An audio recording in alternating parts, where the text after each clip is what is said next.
Ravako malala ao amin'ny tompo ampitomboinao aminareo mandrakarivany ny fahasoavana sy ny fiadanana avy amin'ilay Andriamanitra ray sy Jesoa Kristy tompontsika. Amen. Ivavaka isika. Andriamanitra ray ao amin'ny Jesoa Kristy zokinay eo. Midera sy mankalaza ary manome voninahitra anao zahay noho ny fahasoavanao sy ny fitahianao izay mitahanay amin'ny fitahim-panahy rehetra. Misaotra anao zahay noho ny amin'ny tombonandrom-pahavelomana, noho ny amin'ny rivo baovao izay atolotra ho anay, noho ny amin'ny hery sy ny tanjaka ny fahasalamana, ary indrindra noho ny famindramponao aminay tsiraray avy. Ankehitriny izahay hamaky sy hiaino ny teninao, ny teny avy amin'ny soratra masina, ilay fanilo ny tongotray sy fanazavana ny lalanay. Koa mitenena Tompo fa miaino izay mpanomponao amin'ny anaran'i Jesosy Kristy Tompo. Amen. Ny filazantsara araka amin'ny Marka 10 ny andininy 17 hatramin'ny 17 nofinaina ho antsika anio indray ry havana. Marka 10 ny andininy 17 hatramin'ny 17 vakina amin'ny anaran'i Jesosy Tompo manao hoe: ary noho ny vao nivoaka nakeny an-dalana Jesoa, dia nisy olona anankiray niazakazaka nanatona ka nandohalika teo anatrehany, ary nanontany azy hoe: mpampianatra tsara, inona no ataoko handovako fiainana mandrakizay? Ary hoy Jesoa taminy: nahoana no ataonao hoe tsara? Tsy misy tsara afa-tsy iray ihany, dia Andriamanitra. Fantatrao ny didy hoe: aza mamono olona, aza mijangajanga, aza mangalatra, aza mety ho vavolombelona mandainga, aza manambaka, manaja ny rainao sy ny reninao. Ary hoy izy taminy: mpampianatra, izany rehetra izany efa notandremako hatry ny fony aombola kely. Ary Jesoa nijery azy tsara dia tia azy, ka nanao taminy hoe: diso zavatra iray loha ianao, mandehana amidio izay rehetra nananao ka omeo ny malahelo, dia hanana rakitra any an-danitra ianao. Ary avia hanaraka ahy. Dia nanjombona tery ny tarehiny tamin'izany teny izany, ka niala tamin'ny alahelo izy satria nanana harena be. Ary Jesoa nijery manodidina ka nanao tamin'ny mpianany hoe: manao ahoana ny hasarotry ny hidirany manan-karena amin'ny fanjakan'Andriamanitra? Ary ny mpianatra dia gaga tamin'ny teniny. Fa Jesoa namaly indray ka nanao taminy hoe: anaka, manao ahoana ny hasarotry ny hidirany matoky ny harena amin'ny fanjakan'Andriamanitra? Moramora kokoa ny hidirany rameva amin'ny vody fanjaitra noho ny hidirany manan-karena amin'ny fanjakan'Andriamanitra. Dia talanjona indrindra izy ka nanao taminy hoe: izay indray no azo vonjena. Jesoa nijery azy ka nanao hoe: raha amin'ny olona dia zavatra tsy hainy izany, fa tsy mba tahaka izany amin'Andriamanitra, fa ny zavatra rehetra dia hain'Andriamanitra. Ray Masino, manamasinanay amin'ny fahamarinana, ny teninao no fahamarinana. Amen. Indro lehilahy mpanan-karena anankiray nanatona an Jesoa, nitady ny lalana ho any amin'ny fanjakan'Andriamanitra, te handova ny fiainana mandrakizay, ka nanatona ny azakazaka teo amin'ny Jesoa. Teo amin'izay hetaheta teo any amin'ny fiainana mandrakizay izay indrindra no nampianaran'i Jesoa ny lesona mahakasika izay te hanaraka azy. Ary dia hitantsika eto, raha te hanaraka an' Jesosy voalohany arao fampiarana ny finoana. Raha te hanaraka an' Jesosy arao fampiarana ny finoana. Rehefa tonga nanakaiky an' Jesosy tokoa ity lehilahy mpanan-karena ity, nangetaheta ny handova fiainana mandrakizay, dia karazany no adinin' Jesosy makasika ny lalana hatongavanao amin'izany.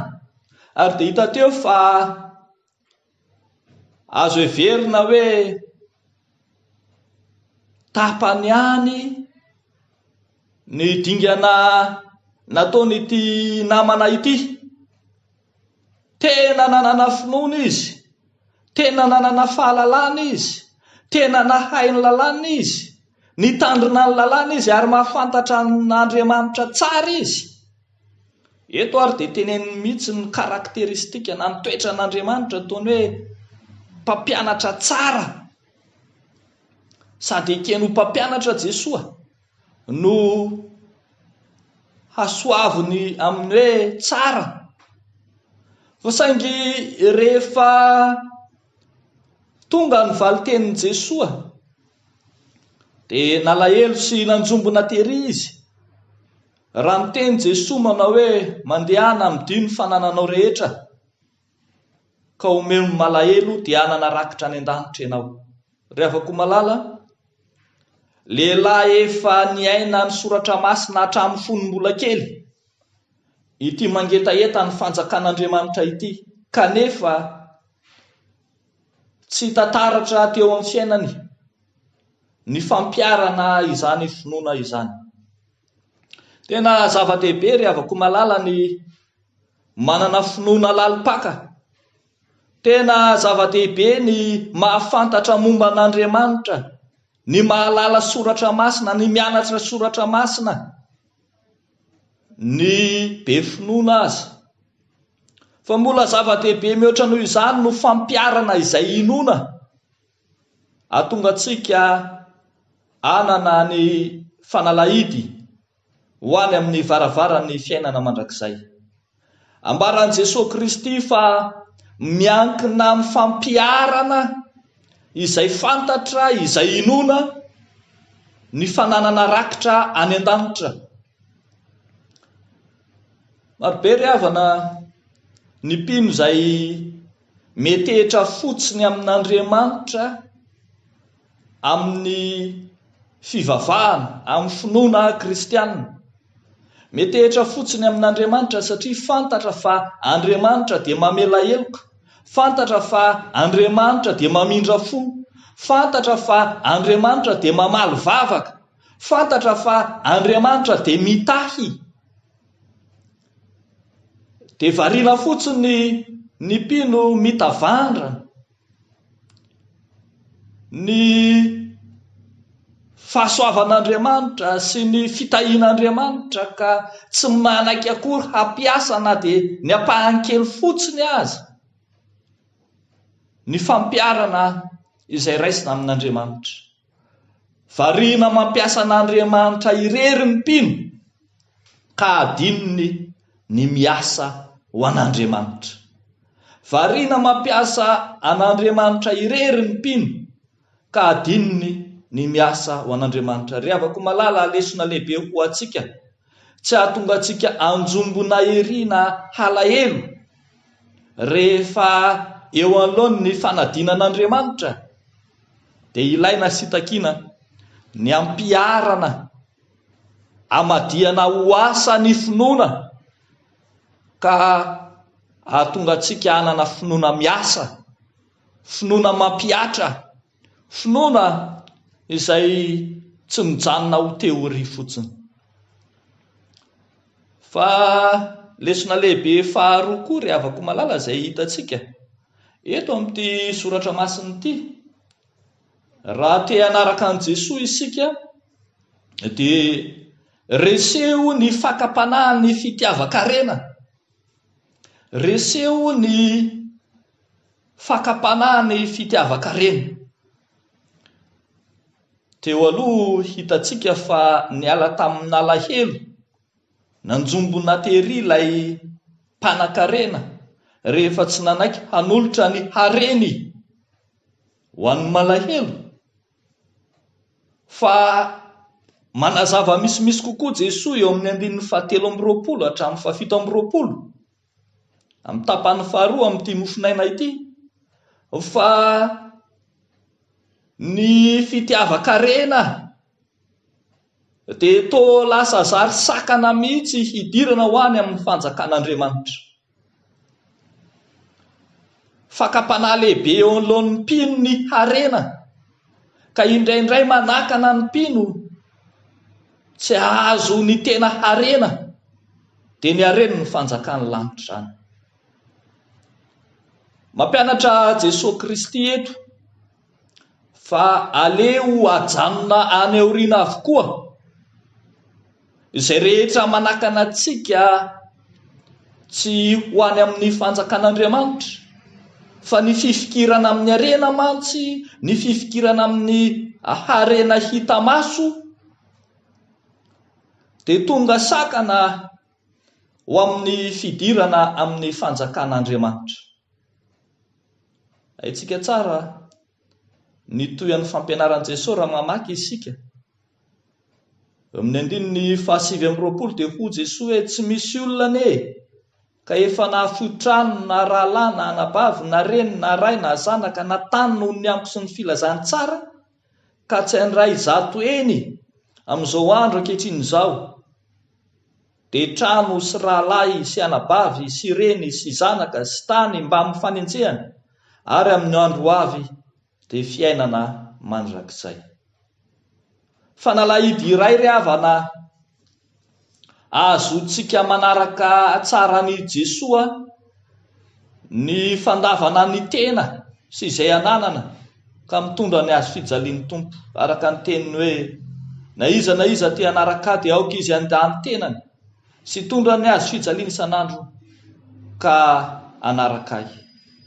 Mahafony zavatra rehetra ho an'i Jesoa no azahoana ny fanjakan'Andriamanitra. Revako malala, maro ireo ambara fa kristianina kanefa tsy afaka lava, kristianina sahiran-dava, tsy mba manam-potoana, fitedavana ihany, vola eny foana.